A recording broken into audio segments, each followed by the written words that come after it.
¿Cómo están? Bienvenidos a un episodio más de La Ventana del Sol de Puebla. Yo soy Andrea Villalobos, como siempre estoy acompañada, hoy muy bien acompañada, pero antes les quiero comentar que pues llegamos al fin de una temporada. No crean que nos vamos a desaparecer, al contrario, vamos a regresar. Prometemos que más fuertes y con muchas sorpresas. No les voy a dar más detalles. Y voy a saludar principalmente a mi compañera y amiga Itzel Canizal. ¿Cómo estás, Itzel? Bien, Andy, pues muy contenta, igual como ya comentabas, pues de terminar esta primera etapa del podcast, La Ventana, agradeciéndole a todos ustedes, a nuestra audiencia, permitirnos seguir llegando a sus hogares y pues escuchando estas historias que traemos todos los jueves para que ustedes conozcan un testimonio de vida que siempre nos alimenta un poco. Y pues bueno, en esta ocasión contamos con la presencia de una mujer que tiene una historia de resiliencia muy fuerte, muy grande. Ella es activista, es defensora de las mujeres y pues bueno, vivió una experiencia que ya nos va a comentar en este momento. Y pues bueno, bienvenida, Carmen. Muchas gracias por tomarte el tiempo de acompañarnos, por venir desde lejos y pues bienvenida. Carmen, cuéntanos, ¿quién es Carmen? Hola, muchas gracias, Itzel, muchas gracias por la invitación. Para mí es un honor poder estar aquí en Puebla, ¿no? En un estado que fue el primer estado del país que tipifica los ataques con ácidos como tentativa de feminicidio, ¿no? Entonces me siento muy emocionada de estar acá y seguir visibilizando estos casos. Pues ya tú lo mencionaste un poco, ¿no? ¿Quién soy? ¿No? Sin embargo, pues aprovecho para presentarme nuevamente. Soy Carmen Sánchez, soy defensora de derechos humanos, en especial de los derechos de las mujeres que hemos sobrevivido a una de las violencias más extremas que existen en el mundo, los ataques con ácido. Soy una mujer con muchos sueños, con muchas ilusiones, madre de 2 hijas. Actualmente he concluido mi licenciatura en Derecho, ¿no? Una licenciatura que en algún momento vi perdida, ¿no? Porque esto fue un sueño que yo tenía desde pequeña y que después de haberme juntado tan jovencita, de tener hijas y de atravesar estos 10 años dentro de una relación violenta, pues había perdido completamente ese sueño, ¿no? Entonces para mí es muy importante pues compartir que he concluido esa licenciatura, que logré arrebatar este sueño también de toda esa violencia.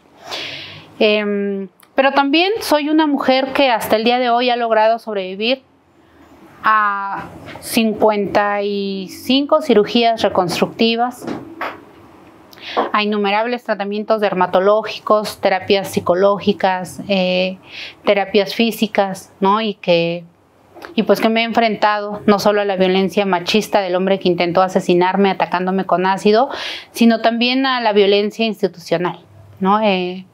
Pues esa soy yo. Esa es Carmen. Muy bien resumido, Carmen, o sea, tal cual con esta introducción que tú nos haces, nos surgen mil dudas, nos surgen, pues sí, mil comentarios y aparte de eso, mucha rabia, sí, mucho enojo. ¿Por qué tenemos que pasar esto? ¿Por qué tuviste que pasar esto? Pero vamos por partes y queremos iniciar para que nos cuentes esa historia, o sea, esa historia que te lleva hoy a estar aquí con nosotros y que te lleva a hoy día ser la mujer que eres. Pues mira, conocí a Efrén García, de hecho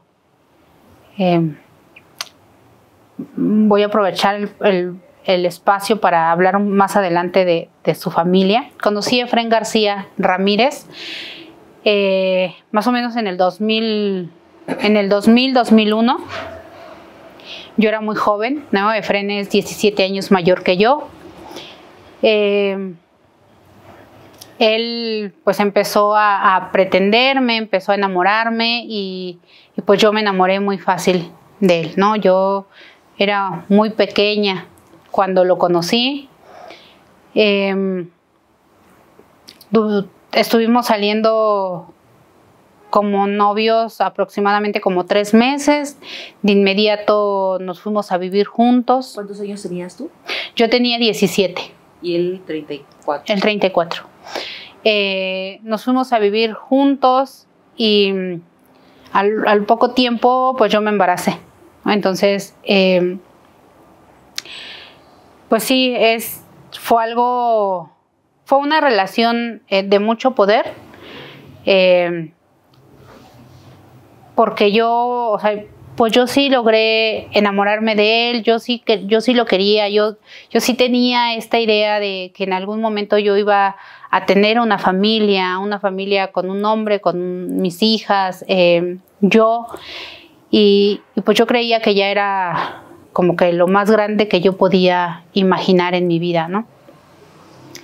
Dentro del contexto social en el que yo crecí con mi familia, pues era lo más que yo podía ver con las mujeres, ¿no? Que todas las mujeres se casaran, tuvieran hijos, y era lo más alto que nosotras podíamos soñar, ¿no? Yo soy de un municipio del Estado de México, un municipio que cuenta con 2 alertas de violencia de género, y que en ese momento no contaba con tantas oportunidades para que pudiéramos nosotras salir y estudiar, ¿no? Y entonces, pues era difícil crecer dentro de ese municipio, y pues me salí de ahí. Una vez que conocí a Efren, me fui a vivir a la Ciudad de México con él, y ahí iniciamos toda esta relación.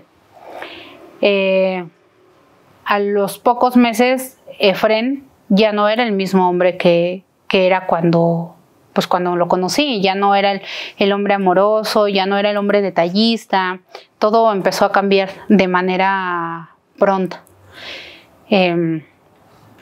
Yo desde los primeros momentos me empecé a dar cuenta que yo estaba viviendo violencia, y que eso no era lo que yo quería.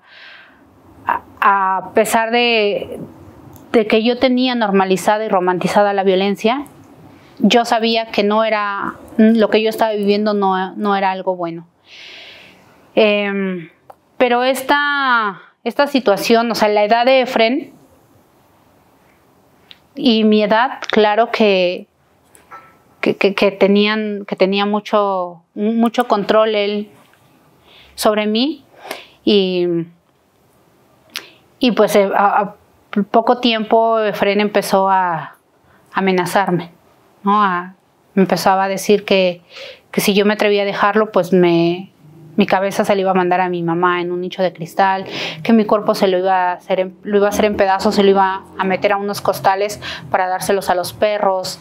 Me decía que yo no tenía nadie que me defendiera, y cada vez la violencia iba creciendo. En primer momento la violencia era psicológica, económica, patrimonial, reproductiva.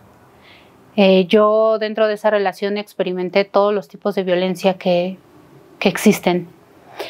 Intenté denunciar en diferentes ocasiones. No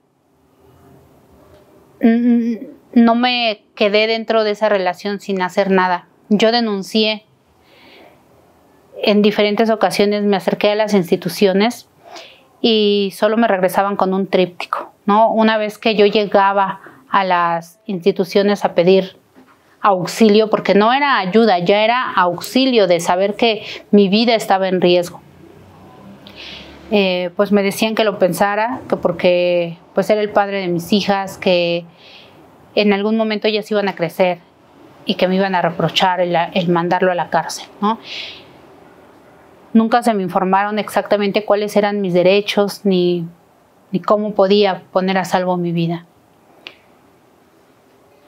Cada vez que yo me acercaba a denunciar, pues yo regresaba a la casa y Efren ya estaba notificado, porque él tenía acercamiento con estas instituciones. Él conocía a las personas que estaban dentro de la fiscalía, ¿no? Dentro de los ministerios públicos a los que yo me acercaba. Entonces, pues yo regresaba a la casa y pues él ya estaba notificado, él ya sabía que yo ya había ido a denunciarlo, y aumentaban las agresiones, aumentaba la violencia, y ya no solo era amenaza, o sea, ya empezaba él a intentar acabar con mi vida, porque el ataque con ácido del que he sobrevivido fue la culminación a un montón de violencias que yo había vivido, pero también a estos intentos por aniquilarme, ¿no? Entonces, pues lo que yo hacía era mejor quedarme nuevamente callada y ya no hacer nada. Esta violencia yo la llevé en silencio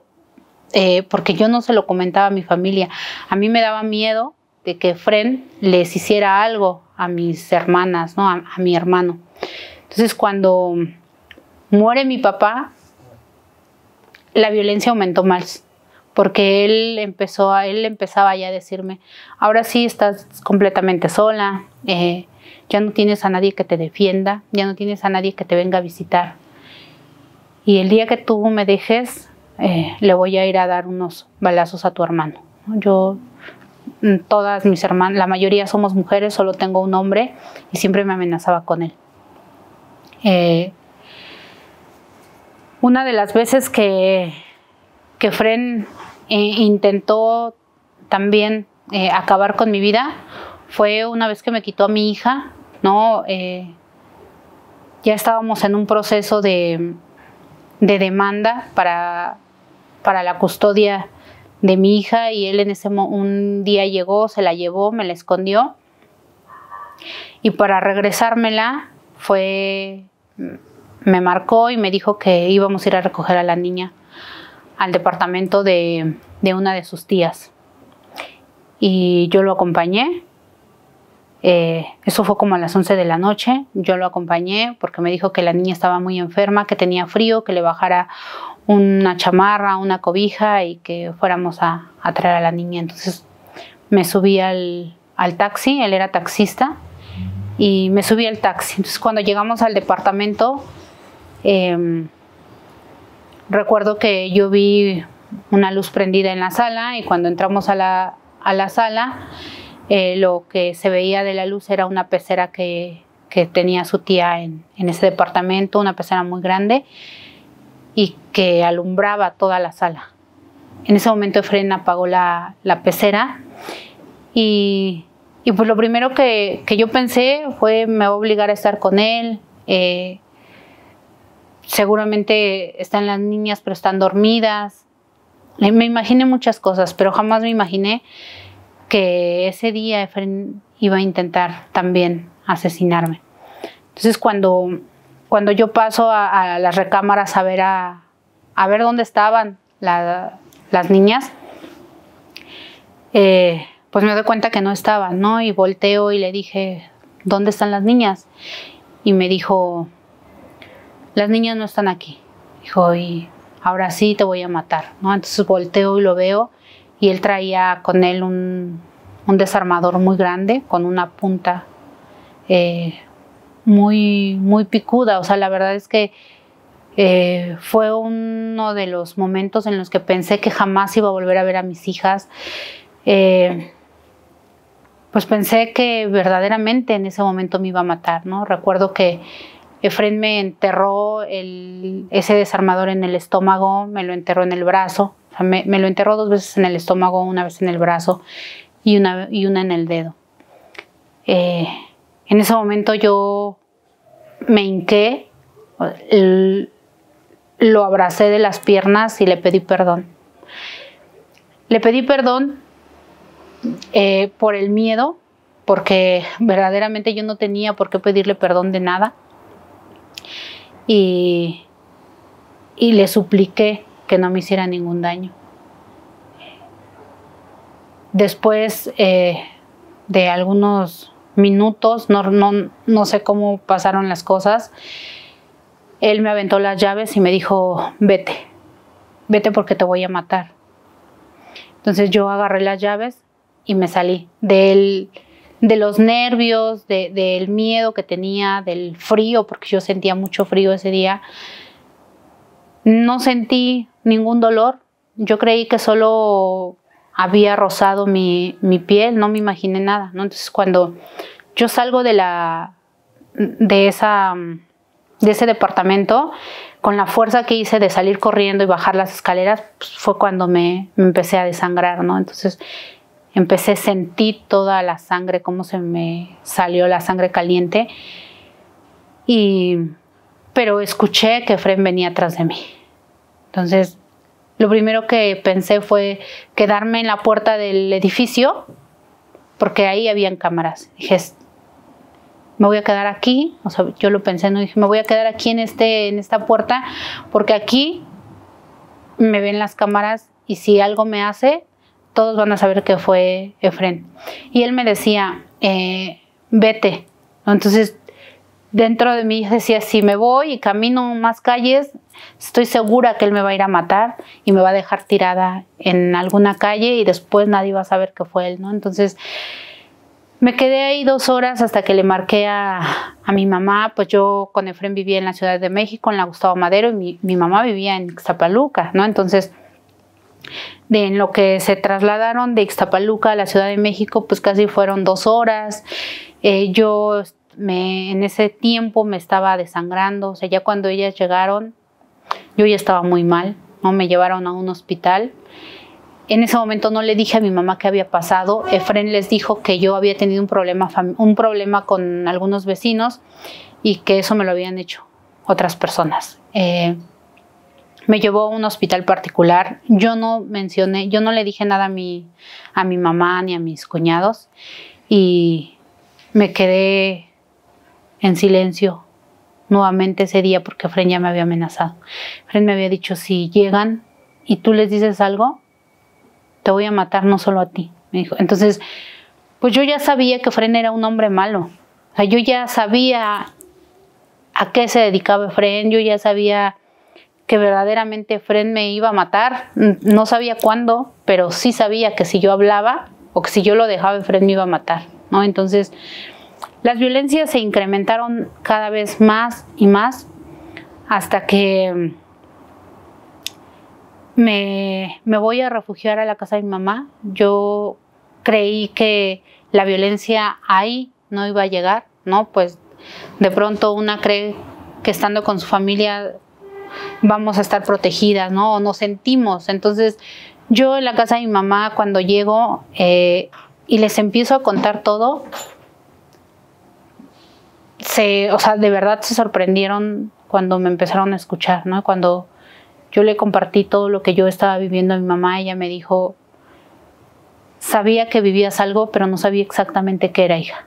Entonces, aquí vas a estar bien, aquí te vamos a cuidar a las niñas, vas a buscarte un trabajo y Efren no te va a volver a lastimar.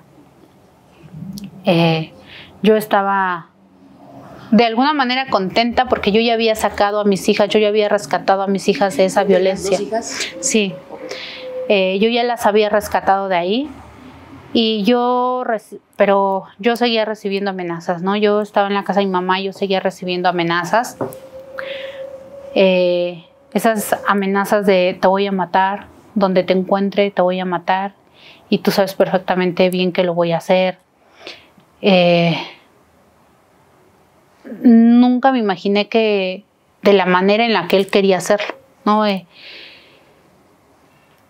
Empecé pues a contarle esto a mis hermanas empezaron a hacer un grupo de apoyo para mí, ¿no? Tanto económico como emocional y para protegerme. Una vez que yo llego al municipio de Ixtapaluca, como yo seguía recibiendo amenazas, pero también yo sabía que tenía que buscar un trabajo para mantener a mis hijas, ¿no? Mi madre es una mujer viuda que su pensión y en ese momento todos lo que hacían era apoyar a otra de mis hermanas que estaba terminando la universidad. Y pues no había la suficiente solvencia económica para mis hijas y para mí, entonces yo empecé a buscar trabajo, empecé a salir, pero al mismo tiempo yo iba y tocaba las puertas de las instituciones también de Ixtapaluca. Yo decía, bueno, ya lo hice en la Ciudad de México, no me protegieron, posiblemente aquí en Ixtapaluca sí lo hagan, ¿no? Fui al Ministerio Público a denunciar y me dijeron, no trae ningún golpe, no trae nada. O sea, usted ya se salió de ese círculo de violencia, usted ya está acá con su familia, no podemos hacer nada porque el último lugar donde ustedes vivieron, el último domicilio familiar fue la Ciudad de México, entonces usted tiene que denunciar en la Ciudad de México. Yo le decía, pero es que ya denuncié y es que él me va a matar, o sea, yo sé que me va a matar. Y Y de verdad, o sea, yo recuerdo la cara de los ministerios públicos y era así como de, esta mujer está loca, ¿no? O sea, si yo la veo muy, muy sana, no trae nada y dice que la van a matar. Entonces, también fui a buscar en ese momento a quien era la presidenta municipal, nunca me recibió, me acerqué al DIF, nunca me recibieron. Yo no sabía ya qué hacer, ¿no? Recuerdo que volví a buscar a su familia de Efrén es de aquí de Puebla, es una familia muy acomodada, es una familia reconocida de aquí de Puebla y sus hermanas trabajan, una es contadora, trabaja en la Volkswagen, están súper bien. Y una de ellas me dijo, pues es que yo no sé qué le hagas a mi hermano, yo no sé por qué mi hermano te odie tanto. Seguramente le hiciste algo para que él sea así contigo. Búscate un lugar a donde te puedas ir a esconder tú y tus hijas, me dijo, porque yo también creo que te va a hacer algo. Jamás me dijo, quiero ayudarte, quiero apoyarte. Ella solo me dijo que me escondiera, pero nunca me brindó el apoyo. Y ellas tenían los recursos, ellas sabían que Efrén me iba a hacer algo porque ellas me lo habían dicho. Pero yo no tenía un lugar a donde esconderme, más que la casa de mi madre.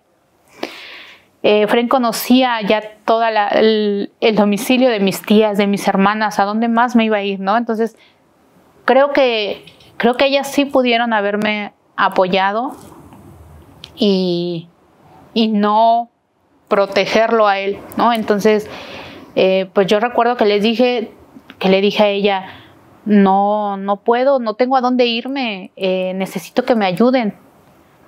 Me dijo que no, que ella no podía ayudarme, pero que sí me decía que me fuera. Entonces, al poco tiempo, pues llegó el 20 de febrero del 2014, ¿no? Es un día, una fecha, una hora que jamás voy a olvidar. Jamás voy a olvidar porque fue el día que cambió radicalmente mi vida, la vida de mis hijas, la vida de mis hermanas, de mi mamá. Yo sabía que Efrén me iba a matar, no sabía cuándo y tampoco sabía cómo. Ese día fue un día jueves, recuerdo muy bien. Yo no sé si ustedes crean en las intuiciones y la gente que nos va a escuchar crea, ¿no?, en los presentimientos, pero esa noche yo no pude dormir. Yo lo soñé, soñé que él iba a la casa, pero soñé que me llevaba dinero y que me decía que ella nunca más me iba a volver a hacer ningún daño y que me llevaba dinero para las niñas. Recuerdo que a las 6 de la mañana mi hermana me tocó la puerta y me dijo, te toca llevar a los niños a la escuela. Entonces yo le dije que no quería salir. Y me dijo, está bien, no los lleves tú, nosotros los llevamos. Entonces Efrén sabía exactamente cuál era el movimiento de la casa de mi mamá y yo estoy segura que Efrén desde temprano estaba afuera esperando a que llegara mi cuñado, llegara mi hermana y ver a quién iba a salir para poder entrar, ¿no? Entonces, Efrén ese día entró muy fácilmente a la casa de mi mamá y estaba mi mamá en la cocina preparando de desayunar, porque mi mamá era quien se encargaba de todos los niños y mis hermanas iban con mis cuñados a trabajar a la Ciudad de México. Entonces mi mamá era la que hacía todo. Y llegó mi hermana, se llevó a los niños, incluida mi hija, pero mi hija antes de irse también me dijo lo mismo, me dijo, soñé que venía. Mamá, soñé que venía y que nos traía dinero. Entonces, el cumpleaños de mi hija es el 30 de enero y para el 20 de febrero, pues y como yo ya lo había soñado mi hija pequeña, dije, seguramente sí va a venir, ¿no? Y de verdad yo sí dije, ojalá y sí llegue y me traiga dinero porque no tenía, ¿no? Ya cuánto tiempo tenía que yo estaba escondiéndome y sin dinero. Entonces dije, bueno, a lo mejor va a llegar aquí y no se va a atrever a hacerme nada. Va a decir, bueno, pues, ahí está este dinero para ella y sus hijas, ¿no? Pero no fue así. O sea, efectivamente llegó Efrén. Él llevaba ya con él el ácido. Él sabía exactamente qué iba a pasar con ese ácido. Él ya había planeado todo este crimen y llegó. Mi mamá me dijo, acaba de llegar Efrén. Era muy fácil entrar. Me dijo, acaba de llegar Efrén. Dijo, yo ya tengo todo listo. Me dijo, me voy a terminar de arreglar. Y cualquier cosa, me dijo, pues estoy arriba. Mi mamá se subió a su recámara y Efrén entró a la habitación que mi mamá me había dado para mis hijas y para mí. Se metió, entonces yo entro también a la habitación y fue en segundos. O sea, fue en segundos cuando Efrén me pregunta si le voy a dar una oportunidad. Le dije que no. Yo le dije que yo ya había encontrado un trabajo, que yo quería vivir pues una vida diferente al lado de mis hijas, que quería recuperar pues estos sueños que en algún momento se habían perdido, ¿no? Que quería tener pues una libertad, vivir lejos de esa violencia que estábamos viviendo. Y Efrén me dijo que no, que si yo no iba a estar con él, yo jamás iba a volver a estar con nadie. Él se imaginó como que yo ya me iba o lo estaba dejando por otra persona, ¿no? Entonces me dijo que me iba a arrepentir, ¿no? Cuando Efrén me dijo que si no iba a estar con él, no iba a volver a estar con nadie, me arrojó el primer chorro de ácido. ¿Cuánto ácido fue? No recuerdo. No sé cuánto ácido llevaba con él. Pero sí fue el suficiente ácido para quemarme toda mi piel, para arrebatarme mis sueños, mis ilusiones, para alejarme durante 8 meses de mis hijas, para destruir la vida de mi mamá, de mis hermanas, ¿no? Porque cuando las mujeres sufrimos una violencia así de esta magnitud, ¿no? Cuando una violencia tan atroz, pues no solo nos daña a nosotras, daña a nuestras hijas, a todo el círculo cercano que tenemos, afecta de una manera emocional también. Ese día Efrén tuvo oportunidad de arrojarme el ácido en 3 ocasiones. Recuerdo que cuando levanté la cara y le dije, ¿qué me echaste? Tuvo la oportunidad de arrojarme más ácido. Entonces yo creí en ese momento que era gasolina. Yo dije, me va a prender con un encendedor. Entonces yo empecé a gritar. Mi mamá dice que no escuchó pronto cuando empecé a gritar. Hasta la tercera vez que Efrén me arroja el ácido es cuando yo grito más fuerte y mi mamá baja y se queda en las escaleras, ve qué es lo que estaba pasando y ella también empieza a gritar, ¿no? Entonces mi hermana estaba embarazada, la que estaba en la casa y no podía moverse tan rápido. Entonces como todos empiezan a gritar, mi cuñado bajó como pudo porque él se estaba bañando y bajó y pues lo primero que hizo fue quitarme de las manos de Efrén, porque yo estoy segura que lo que Efrén quería hacer era arrojarme todo el ácido que traía, torturarme con el ácido hasta verme morir en ese momento, ¿no? Porque hoy puedo decir que la sustancia es una sustancia muy letal y que tenemos casos de mujeres que han muerto a consecuencia del ácido y porque no sobreviven a esta violencia, ¿no? Entonces, pues gracias a que mis hermanas, mi hermana, mi mamá, mi cuñado bajaron y pudieron quitarme de las manos de Efrén. Efrén ya no me arrojó el ácido y eso también le dio la oportunidad a Efrén de salir corriendo, ¿no? Cuando mi mamá empieza a gritar, a pedirle ayuda a los vecinos, pues Efrén corrió, salió corriendo, se fue. Los vecinos me dicen que Efrén iba con otra persona.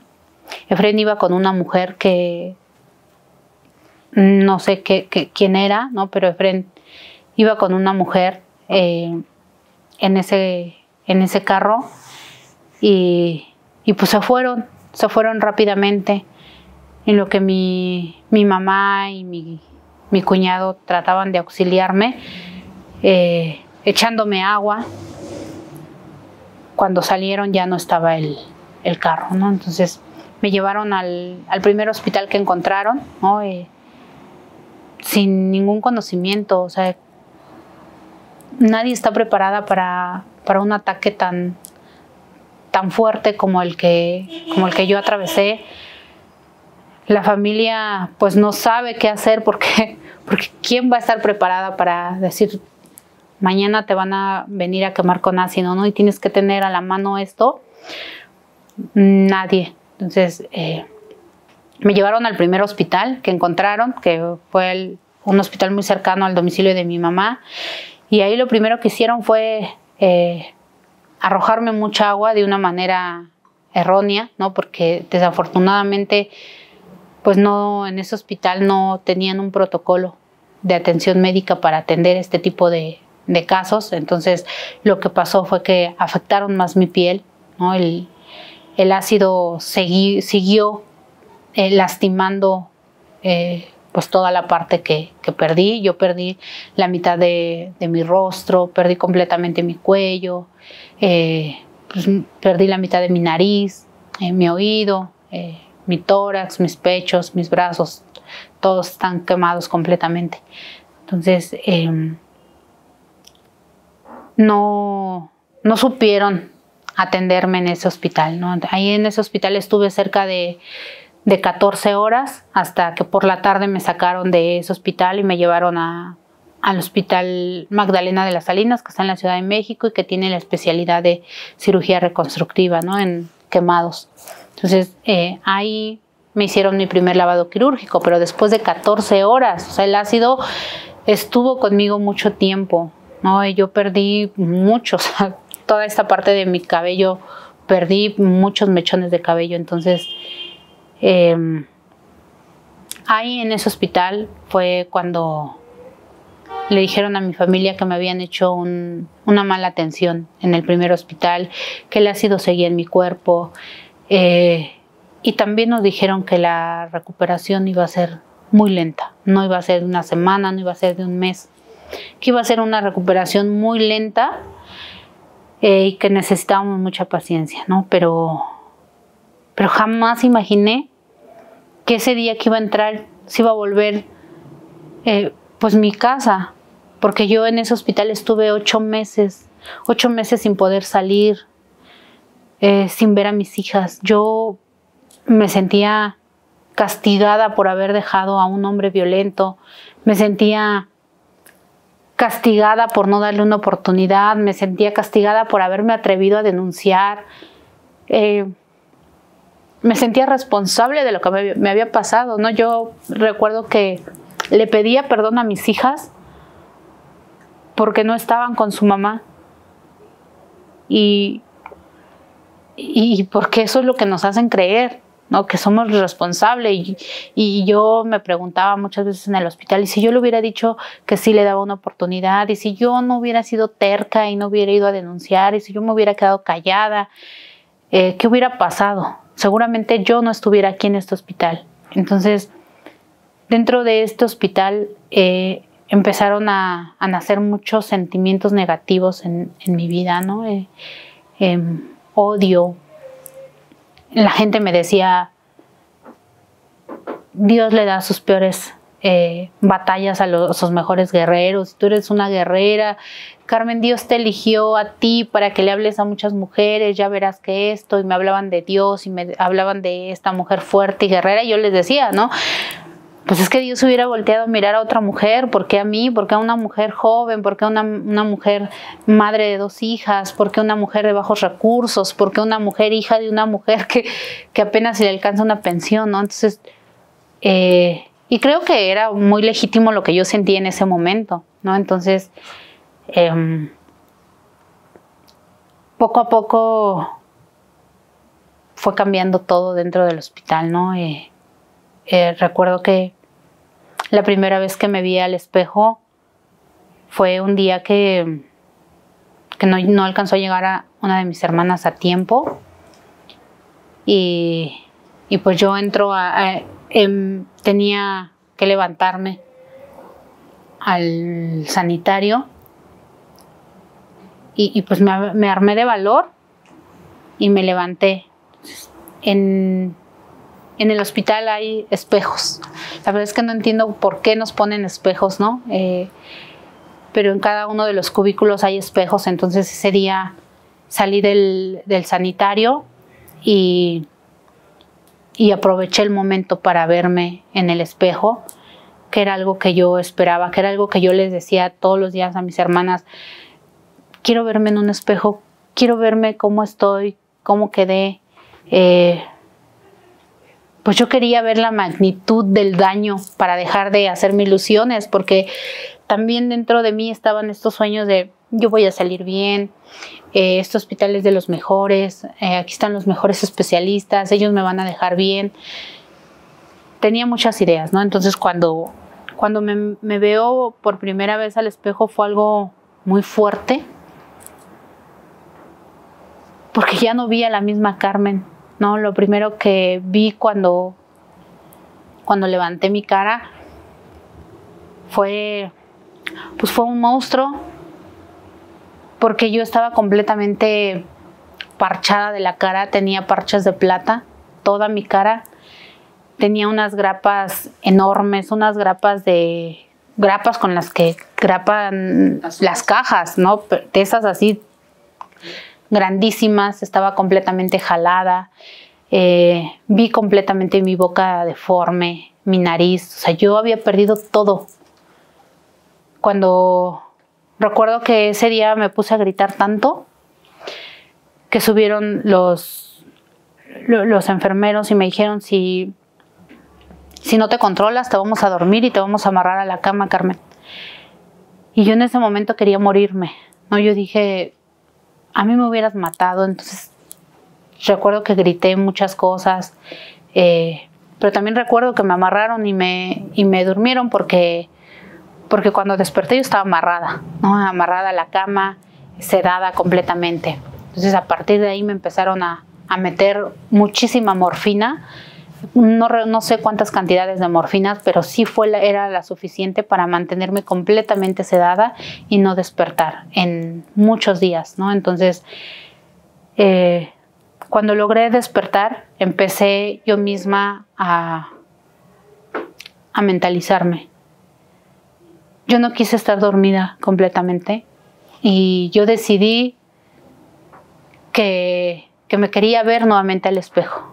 Entonces, ese espejo no solo fue una batalla de lucha entre las emociones, la tristeza, la rabia, sino también fue una herramienta para llenarme de fortaleza.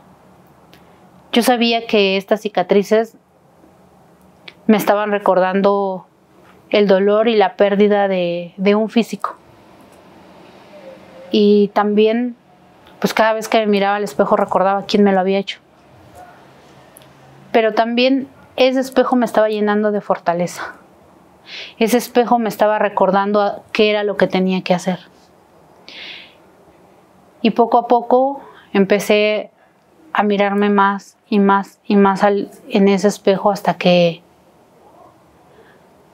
logré empezar a mentalizarme y a tranquilizarme. Dije, me tengo que tranquilizar para sobrevivir aquí adentro, me tengo que tranquilizar para salir en algún momento, para que no me pongan morfina, me tengo que tranquilizar para recuperar el amor de mis hijas, ¿no? Entonces, pasaron esos 8 meses y yo empecé a dejar de sentirme de alguna manera presa dentro de mis cicatrices, porque sí, muchas veces que me miraba en ese espejo era otra vez retroceder y decir, estoy encerrada aquí, ¿cuándo voy a salir de estas cicatrices?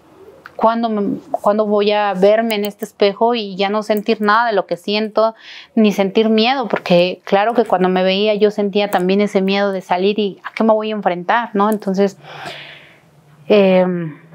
una vez que logré salir de ese hospital con una mente diferente y que ya estaba aceptando poco a poco las cicatrices, porque tampoco quiero mentir y tampoco quiero decirles que fue de un momento a otro. O sea, estuve 8 meses en un hospital trabajándolo con una tanatóloga, trabajándolo con una psiquiatra y trabajándolo también con la psicóloga, y pues yo tenía que poner mucho de mi parte, ¿no? Entonces el simple hecho de pensar y de recuperar el tiempo perdido con mis hijas y la falta que yo les iba a hacer a ellas fue también algo que me empujó y que dije, tengo que salir de este hospital. Entonces, cuando yo decido salir de ese hospital, porque verdaderamente sí fue una decisión también mía de ya no quiero estar en este hospital, tengo que salir de aquí. Me dan de alta y salí yo con esta idea de, ahora que salga, las autoridades me van a proteger porque ya voy a ir como ellos querían verme, ¿no?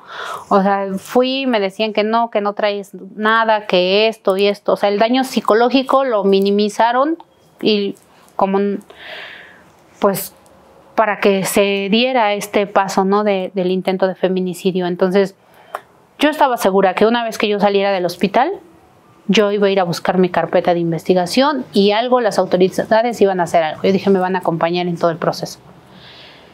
Cuando yo salgo del hospital y llego a la casa, pues fue un impacto muy fuerte para mí, porque yo llego a la casa y vuelvo a ver la mancha del ácido, la puerta quemada, y me doy cuenta que mis hijas siguen en esa misma recámara. Que mi mamá y mis hijas y mis hermanas a diario veían toda la escena, ¿no? Todo ese lugar de la escena. Y yo me pregunté y dije, ¿pero esto será normal? O sea,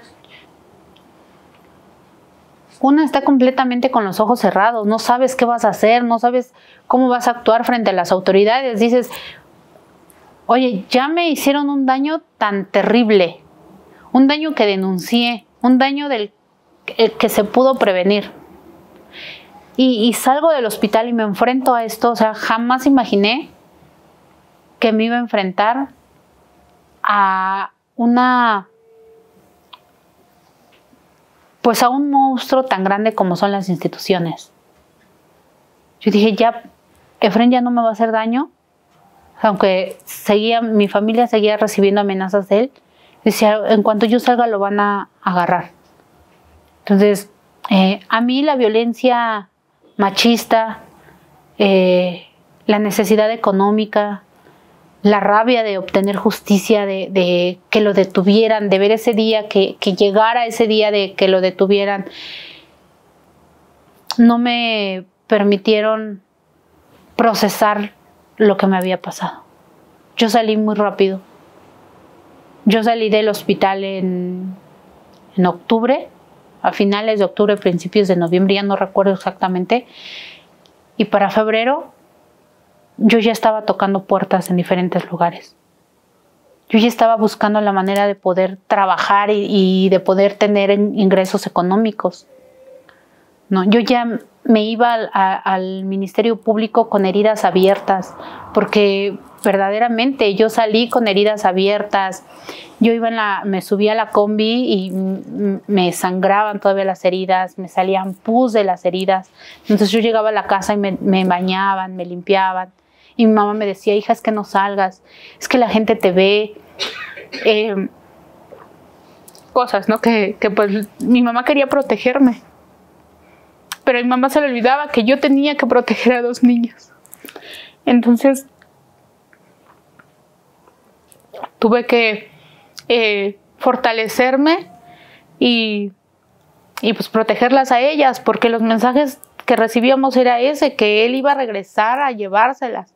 Yo seguía recibiendo llamadas de su mamá y su mamá me decía, es que Efrén dice que lo perdones, Efrén dice que le des un nuevo, que él te recibe con las cicatrices. O sea, y cada vez que yo la escuchaba, pues yo me llenaba de miedo, porque yo decía, Efrén regresa a la casa de mi mamá. Efrén tenía la oportunidad de brincarse la barda, de dejar huellas ahí, de vigilarnos. Yo no sabía de él, pero él sí sabía de nosotras. Entonces, pues este temor que yo tenía me hacía insistir con las autoridades, ¿no? Pero no imaginé que las autoridades, las instituciones me iban a dejar sola, a que yo caminara toda esta lucha sola. Entonces, cuando yo voy y empiezo a preguntar por mi carpeta de investigación, me dicen que la carpeta de investigación no existe, que los ataques con ácido en México no ocurren, que si yo estaba segura de haber denunciado, que si estaba segura de haber denunciado en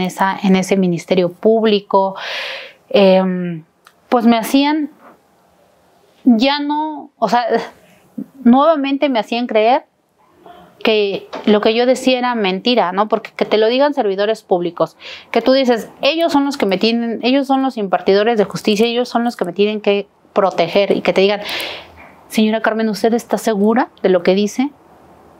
Es que aquí no ocurre, es que no tenemos ninguna denuncia por un ataque con ácido. Y pues claro que no la tenían, porque lo habían dejado solo en lesiones simples. Entonces, cuando me doy cuenta que esto, el médico legista solo lo clasifica como lesiones simples que no tardan en sanar más de 30 días, menos de 15, que no ponen en peligro tu vida y que no necesitan hospitalización, pues me llevo una gran sorpresa, ¿no? De que, ¿cómo? O sea, una lesión simple para mí era como, te pegó, te golpeó y ya no pasó nada, Carmen, ¿no? O sea, a lo mejor fue el momento y ahorita estás completamente recuperada, ¿no? Entonces, yo regresaba, de verdad, regresaba y yo agarraba ese espejo y yo decía, esto que me hizo no son lesiones simples. Yo voy a vivir todo el resto de mi vida con estas cicatrices, con este daño.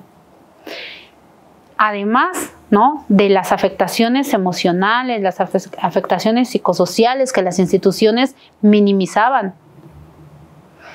Entonces, empecé una lucha muy fuerte, ¿no? Esta lucha en la que no solo me enfrenté a la violencia de este hombre que intentó asesinarme, sino también a un sistema de justicia que minimizó el riesgo de muerte en el que me encontraba, que no hizo una investigación con perspectiva de género, que no me brindó la protección ni para mis hijas ni para mí, la protección con las medidas de seguridad que necesitábamos, que no mandó ni a mis hijas ni a mí a terapias psicológicas.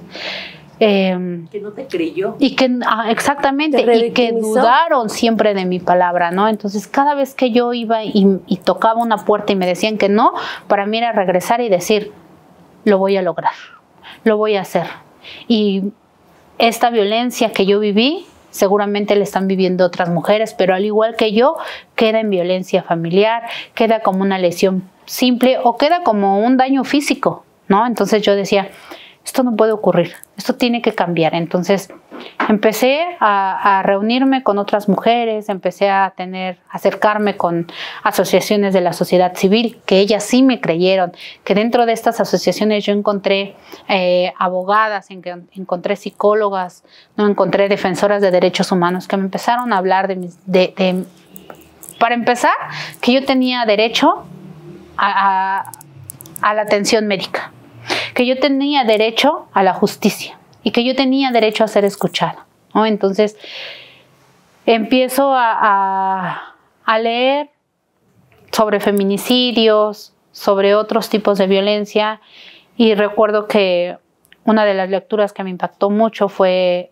de la doctora Marcela Lagarde, ¿no? Donde ella habla todo lo sobre los feminicidios de Juárez, ¿no? Y algo también que ella menciona es que dice que lo que no se nombra no existe, ¿no? Entonces, pues yo de inmediato dije, claro, y como los ataques con ácido nadie los nombra, por eso es que no existen ni para la sociedad ni para las autoridades. Entonces yo tengo que ponerle un nombre a esta violencia, ¿no? Y dije, yo tengo que empezar a hablar de los ataques con ácido y que tienen que ser investigados y castigados de una manera diferenciada a lo que me están diciendo los ministerios públicos.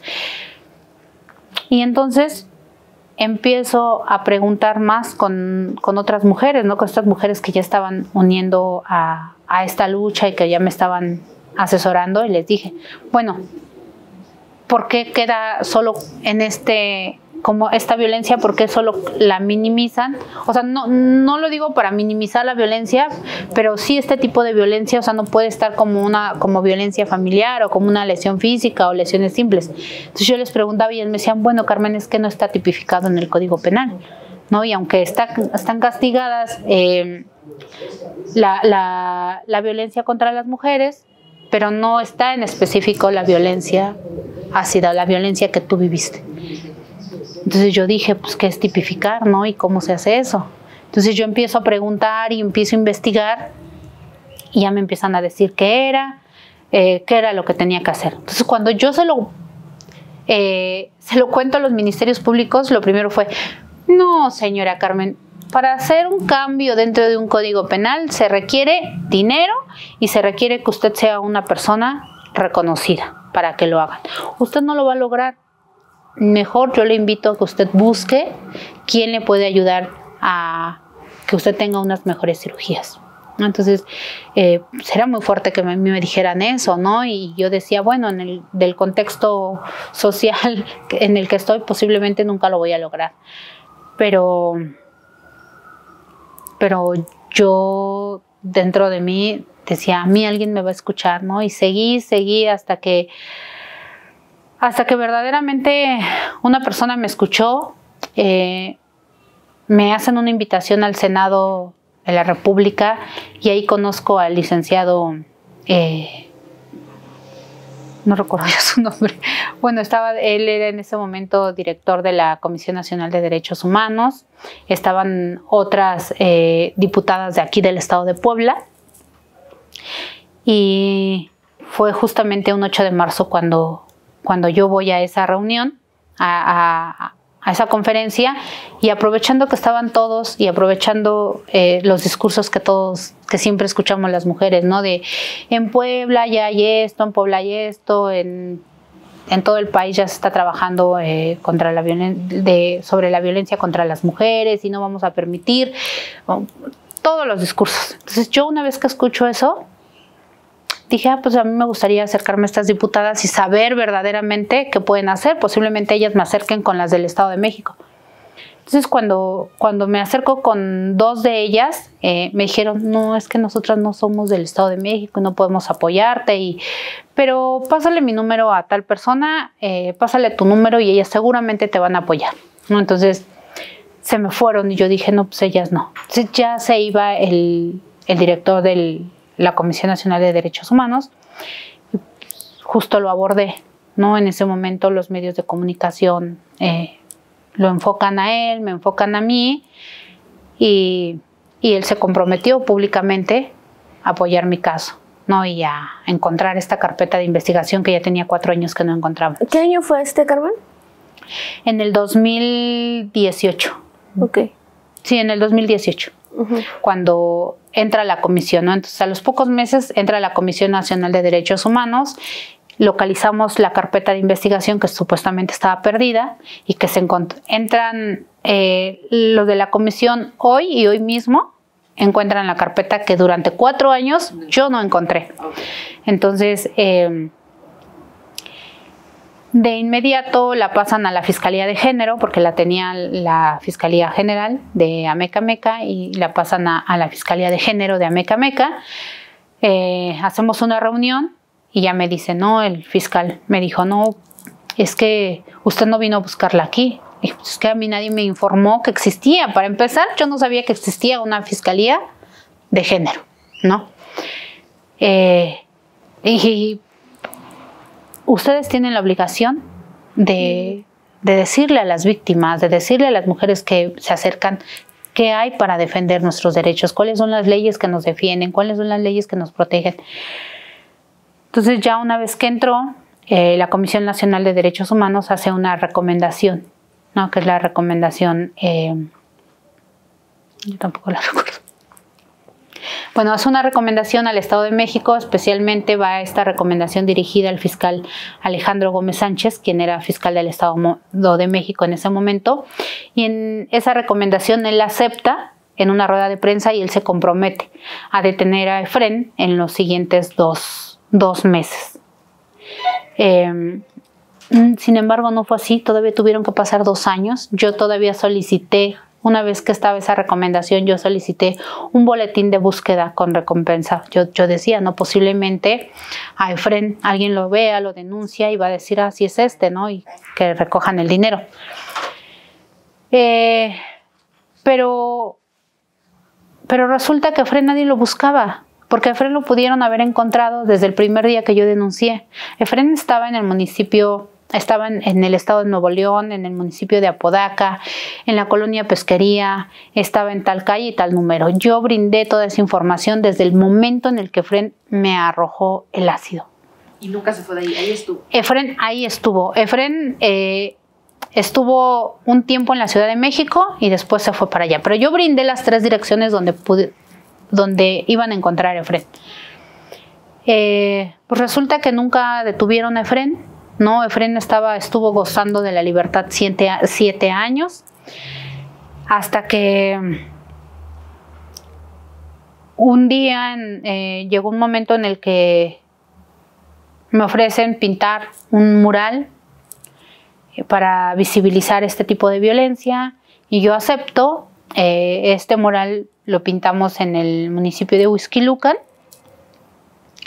y de pronto el alcalde de ese municipio en ese momento mandó a blanquear los murales. No solo fue el mío, mandó a blanquear el mural de Brujas del Mar, otro mural de medicina y el nuestro. A borrarlos, okay. O sea, los borró. Yo hice una denuncia pública, jamás pensé que mi publicación iba a tener tanto alcance. Denuncié en ese momento. Y en ese momento pues empecé a recibir muchas llamadas de medios de comunicación para saber qué estaba pasando, cómo es que un partido político, ¿no? Porque después iban a pintar ahí algo de un partido político. Entonces me empezaron a buscar, ¿no? Periodistas reconocidas me llamaron para decirme, Carmen, necesitamos que bajes esa publicación, mira, este presidente municipal se compromete a darte un pasillo de murales y a reconocerte y va a hacer una disculpa pública, pero elimina eso. O sea, perdón, las periodistas fueron las que se acercaron a ti para pedirte esto. Algunas sí, okay. Muchas sí. Entonces, en ese momento yo les dije no, yo no, o sea, mi lucha no es una lucha con algún interés ni político ni económico. Mi lucha es visibilizar este tipo de violencia tan extremo que verdaderamente se está viviendo en México. A mí no me interesa un pasillo y mi palabra no va a volver a hacer pues sí, no, que no me crean. Lo que yo estoy diciendo lo estoy diciendo con fundamentos. Entonces hubo otra periodista que me dijo, mira, él va a agilizar la búsqueda y van a ir a detener a Efren. Posiblemente sí lo hizo, porque después esto ocurre más o menos en el Día de la Mujer, y para los 20 días detienen a Efrén. Fue en 2018 cuando pasó lo del Senado, estamos hablando de 2 años después, ya era 2020. Okay. Entonces ya para el 2021, lo del mural también fue en el 2021 cuando no lo borran, y para mayo detienen a Efrén, ¿no? El 5 de mayo del 2021 detuvieron a Efrén en el estado de Nuevo León, en el municipio de Guadalupe Victoria, en la colonia Pesquería, en el número que les di en esa casa que yo les había dado, ahí detuvieron a Efrén. El fiscal encabezó varios periódicos y puso que habían dado el cumplimiento de una orden de aprehensión, que mandaron un equipo especializado. O sea, se armó todo un montaje, porque la verdad es que fue todo un show ahí, ¿no? Grabaron cómo lo trasladaron del avión a todo, o sea, todo, porque el fiscal se iba en ese año. Entonces, pues dijo, yo quiero entregar esto. Y después en una rueda de prensa, efectivamente, el fiscal habla de esa detención, ¿no? Y dice, otro de los casos relevantes que detuvimos fue, y lo pintan así como que hicieron gran cosas. La gran investigación. La gran investigación, exactamente, ¿no? Cuando dije, esto está desde el primer momento en el que yo denuncié. Y bueno, después de que detienen a Efrén, todavía tardaron 2 años para darle una sentencia, ¿no? Dentro de todo esto, pues yo no solo no tuve el tiempo de procesar lo que a mí me había ocurrido, sino también tuve que pasar de víctima a activista para defender mi caso y el caso de otras mujeres. Una de esas mujeres que me impactó a mí muchísimo fue el caso de Esmeralda Millán, de aquí de Puebla, ¿no? Que cuando conozco a Esmeralda, pues para mí el caso de Esmeralda fue volver a retroceder, porque Esmeralda, joven, con 2 hijos, con una situación económica completamente pues triste, ¿no? Y que Esmeralda tenía que ir a la Ciudad de México para empezar porque a Esmeralda le tocó entrar cuando iniciamos la lucha legislativa, ¿no? Por los ataques con ácido. Entonces, a Esme la conozco en este momento en el que ya estaba Ana Elena Saldaña de la Ciudad de México y Alessandra Rojo de la Vega, con Alessandra fue con la primera diputada que nosotras iniciamos, ¿no? La lucha por la tipificación de estos delitos. Entonces entra Esmeralda, y pues yo me doy cuenta que Esmeralda está completamente desprotegida. Y pues con ella fue algo de, tenemos que hacer algo, ¿no? Verdaderamente se tiene que hacer algo. Y pues ya ir conociendo a más mujeres y darme cuenta que mi caso no era un caso aislado, que verdaderamente estaban ocurriendo estos ataques con ácido aquí en México, ¿no? Y que en esta lucha, pues ya no solo estaba Ana, no era yo, sino ya estaba Esmeralda, ya estaba Leslie de Hidalgo y otras 2 mujeres que ya nos habían mandado mensaje a nuestras redes, ¿no? Pero que tenían el miedo de salir y denunciarlo. Entonces, pues empezamos a ver que no solo era tipificar este tipo de violencia, y que para las y los legisladores lo importante para ellos era tipificar y usar a las víctimas para decir, estoy trabajando a favor de las mujeres, pero que verdaderamente las mujeres estábamos completamente desprotegidas de ellas. Entonces, aunque yo ya traía la idea de hacer una fundación para ayudar a las mujeres en situación de violencia machista, no tenía claro que la quería, que lo que iba a hacer, ¿no? Entonces, hasta que junto con otras defensoras de derechos humanos empezamos a ver la problemática que se estaba viviendo en el país, ¿no? Y empezamos a conocer cuáles eran las afectaciones que estaba dejando esta violencia, y es entonces que decido empezar a trabajar a favor de los derechos humanos de las mujeres atacadas con ácido. Y primero lo iniciamos como colectiva, ¿no? Hasta el 2021 es cuando empezamos como asociación y nos constituimos. Esto para que pudiera tener un enfoque diferente el trabajo que estábamos haciendo y pudiéramos empezar a gestionar más apoyos para nosotras, porque ya no nada más éramos las 4 que iniciábamos, ¿no? Y aunque el caso de Ana Elena Saldaña de la Ciudad de México, ella lo llevaba aparte, o sea, ella no estaba dentro de la fundación y era diferente. Eso nos permitió ver que poder acceder a las cirugías reconstructivas en el sector de salud privado nos ayudaba mucho más rápido a la recuperación. Porque mientras yo ya llevaba 4 años y no podía avanzar, Ana Elena Saldaña, que tuvo la oportunidad de ser pues atendida de manera inmediata en hospitales privados de los mejores cirujanos, pues tenía una recuperación muy, muy rápida. Y Esmeralda y yo nos estábamos quedando, ¿no? Entonces, eso me impulsó a mí para decir, bueno, pues si el sector de salud pública no nos atiende, pues entonces tenemos que buscarlo en el privado. Y entonces empezamos a dedicarnos a eso, a tocar puertas en el sector privado para obtener unas mejores cirugías, ¿no? Y no solo con eso, sino ya también el acompañamiento legal con las víctimas, brindarles la atención psicológica, pero ya como fundación. ¿Cuál fue la sentencia de Fren? La sentencia de Fren fue de 46 años, 8 meses. Pues esta es la primera sentencia en México y América Latina que castiga un ataque con ácido como tentativa de feminicidio. Es una sentencia ejemplar que deberían de rescatar todos estos servidores públicos que están encargados de impartir justicia, estos que todavía tienen a estas mujeres esperando, ¿no?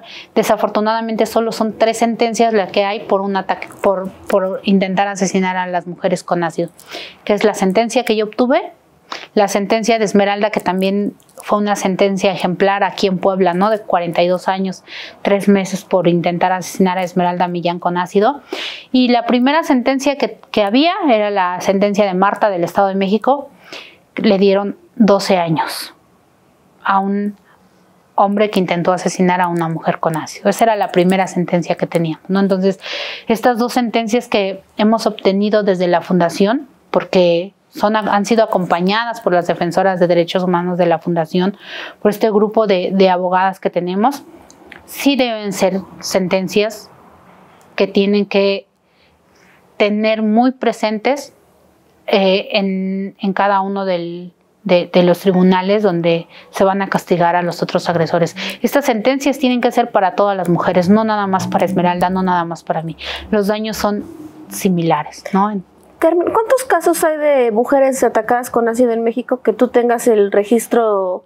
Pues tengo entendido, de hecho cuando hablé contigo te dije, tengo conocimiento que tú eres de los primeros casos que se hicieron públicos, pero antes de ti, como tú dices, debe haber otros que nunca salieron a la luz pública o que están pues que no fueron tipificados. ¿Tú tienes un registro más o menos de cuántos casos hay en el país? Sí, como tal un registro oficial no existe en México, pero sí tenemos, nosotras desde la fundación, con todas las investigaciones que se han realizado, tenemos un registro de 45 mujeres atacadas con ácido. Estas mujeres se han acercado a nosotras o familiares nos han dicho, mi hermana falleció, mi prima falleció de ácido y este es su caso, ¿no? Entonces nos comparten. Entonces nosotras tenemos este registro de 45 mujeres por lo menos en las últimas 3 décadas. Okay. Sin embargo, eso no quiere decir que solo seamos 45, porque en el 2022 la maestra Jimena Canseco, que es la que ha hecho toda la investigación, tuvo la oportunidad de revisar las cifras, ¿no? Estas tablas de información del sector de salud pública, de algunos, no de todos, pero por lo menos hay 100 mujeres, llegan 100 mujeres al año en contexto de violencia machista, quemadas con sustancias químicas. Okay, y volvemos a 100 al año, ¿no? Entonces, estamos hablando de que México es el país que tiene más mujeres atacadas con sustancias químicas. Entonces, de ahí es de donde nosotras ahora acuñamos el concepto de violencia química y ya no nada más ácido, ¿no? Por todas estas mujeres que están siendo quemadas de esta manera violenta. El caso más antiguo que nosotras tenemos también registrado, que no solo es de México, sino de América Latina, es de la Ciudad de México, María López, que fue quemada con ácido hace 34 años. Y que hoy María es acompañada desde la fundación que nosotras tenemos, ¿no? Que es la Fundación Carmen Sánchez. Pero la fundación fue creada hace pocos años. ¿Cuánto tiempo estuvo María sin un acompañamiento? Pues María estuvo 30 años. Sí, nunca un acompañamiento. Sola, ¿no? Entonces, María nos contacta por una entrevista que le hicieron a Esmeralda Millán, ¿no? Aquí en Puebla, y María encuentra esa entrevista y se da cuenta que existe una fundación y se da cuenta que no es la única mujer atacada con ácido.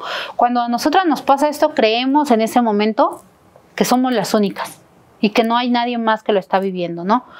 Hoy, pues gracias a toda esta valentía que hemos tenido las mujeres que nos hemos atrevido a denunciar, ¿no? Que estamos diciendo, esto nos está pasando, que estamos enseñando nuestros daños, que nos está, y no solo el daño físico, sino el daño emocional, pues ya hay más mujeres que se acercan y que llegan a la fundación y que ya no tienen que atravesar todo lo que nosotras hemos atravesado.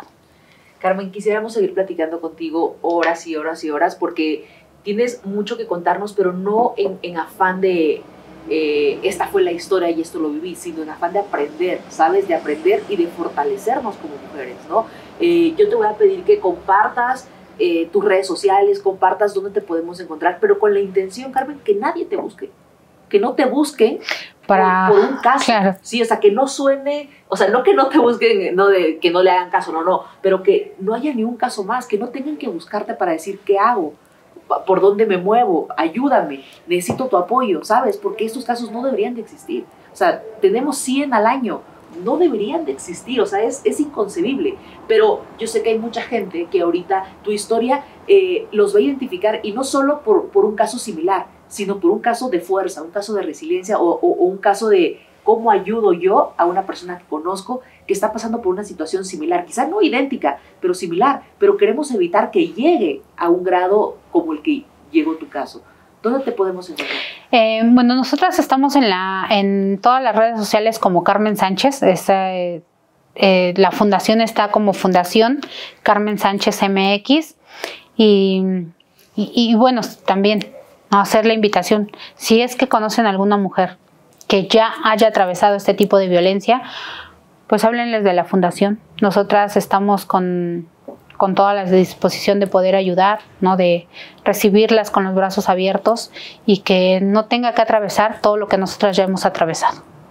Pues Carmen, pues nada, yo también te quiero agradecer por esta disposición de venir aquí a compartir con nosotros tu testimonio, tu historia, tu lucha. Te vimos aquí en el Congreso de Puebla el día que se tipificó la violencia así de aquí, y pues yo te he visto de aquí para allá acompañando a las víctimas, como tú dices, Esmeralda, hace unos meses también, igual tú has sido una portavoz también de ella y de muchas otras mujeres, y pues pues nada, igual reiterarte como mi admiración por todo lo que has hecho, por esta fuerza que has tenido de crear un acompañamiento, una fundación, de buscar las herramientas legales para obtener justicia, y finalmente pues ese ejemplo que te conviertes también para no tener miedo, para invitar a las mujeres que son víctimas de violencia a denunciar, que no se queden calladas, que no tengan miedo de sus agresores, y pues nada, pues que siga tu voz siendo un ejemplo para muchas otras mujeres que tienen miedo, ¿no? Entonces, gracias, Carmen, por acompañarnos. No sé si quieras agregar algo adicional.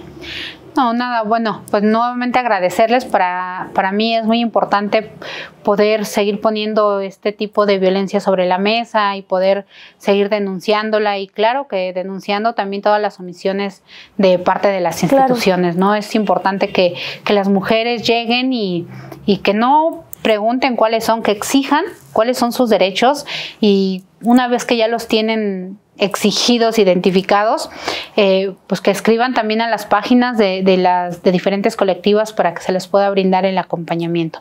Y pues muchas gracias por la invitación. Pues gracias, Itzel. Gracias, Sandy. Gracias, Carmen. Gracias, Carmen, por ser lo que eres y por ser como eres, porque no cualquiera.